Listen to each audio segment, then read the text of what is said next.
All right, guys, so much is happening with our at-risk youth these days, which begs the question, time immemorial, this question is being asked, is the church doing enough to assist our young people? Dr. Henley Morgan is here. I think this is an issue we've discussed before. He's been working with at-risk youths for a very long time. He's also the founder of Agency for Inner City Renewal. Thank you for being here, Doc. Good to have you with us. Are you tired of people asking that question? Of the church, and if the church is doing enough? Oh yes, I'm used to people asking whether the church is doing enough, and I'm very happy. I think it's the greatest testimony the church has, that people always think no matter what it's doing, it can do more. You see, the church is a continuous improving institution, the only one that can be described in that way. But that shouldn't be taken to mean the church is not doing anything. And do you get from the discussions that you have had or from public sentiment that people do think the church is doing enough? I do believe that. And I know many church people will respond by saying, you would see how things bad were if the church wasn't doing what it's doing. That doesn't really bring me much comfort. I am brought comfort by tangible results. Let's start with the positive. We know that as far as young people are concerned and the education of the nation, almost the total early childhood institutions are church-owned and church-operated. Is that true? We know in high schools, most high schools, the prominent ones especially, are church-owned. I think, however, when we talk about young people, we really need to be more direct. And I don't mean to sound as if I'm not concerned about the girls, but it's really a problem with the male. About 99% of crimes committed in this country are committed by males between ages 18 and 24. And the large percentage of the victims, about 97, 98%, are males. So there's where I would like to focus, and what more could the church do than it's doing to really intervene and to provide our young males with hope and purpose. We've been hearing a lot, though, Dr. Morgan, about this culture of indiscipline, of violence, and people are saying we really need to get back to the social agenda, to values and attitudes.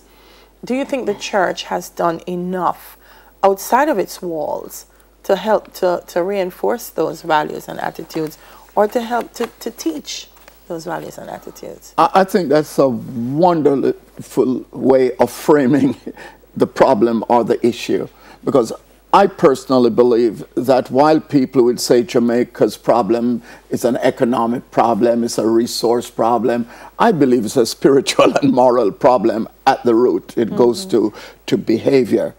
And if it is, then it means the church has a central role that it must play.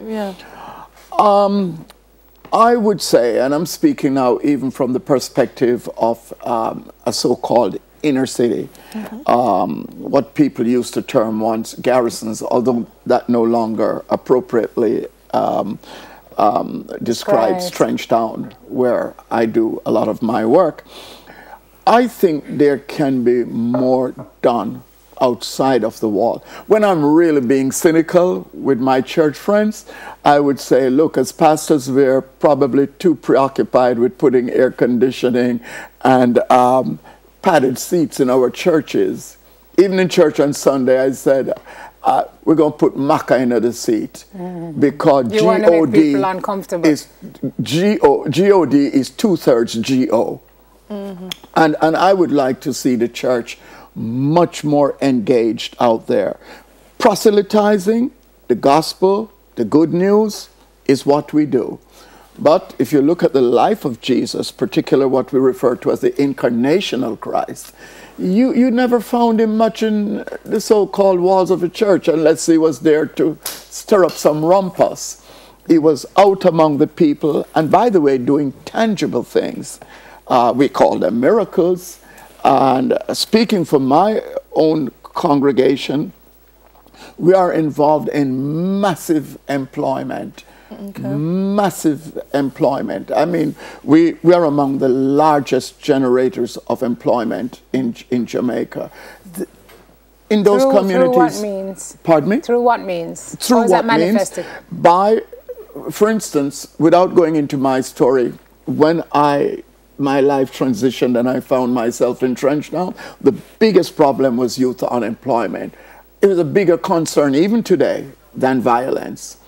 And young people would tell me, we went to school, we have this, but we can't get a job because of our addresses. So we have a program which is called third-party labor outsourcing, where a lot of the major companies now, they provide the plant, they provide the logistics, but they look to us to provide the employees. And that now runs into hundreds of persons of all age, some of them you would even say unemployable, right, who are now out working. That's just an example of the kind of practical things a church might be able to do. Let me ask you, Doc. Delia asked you about the work outside the walls. I want to bring you back inside the walls, where a former JTA president says that the church in Jamaica, you have failed as your role, in your role as an agent of socialization for the nation's children, because you are not attracting young people. He says it's a place for retirees. Let's go back to what's the greatest challenge, the males. If you look at school, at elementary school, males outnumber females, 52 to 48. By the time you get to high schools, females outnumber males, 51 to 49, pretty equal. By the time you get to university, 70% of the graduates are females. And we notice that in our churches too, that at a certain age, you lose the males to peer pressure, to the corner, to the ends, whatever you want to call it. They become now what you call uninstitutionalized, outside the reach of institutions, where you get most, even their families, which is where you get socialization.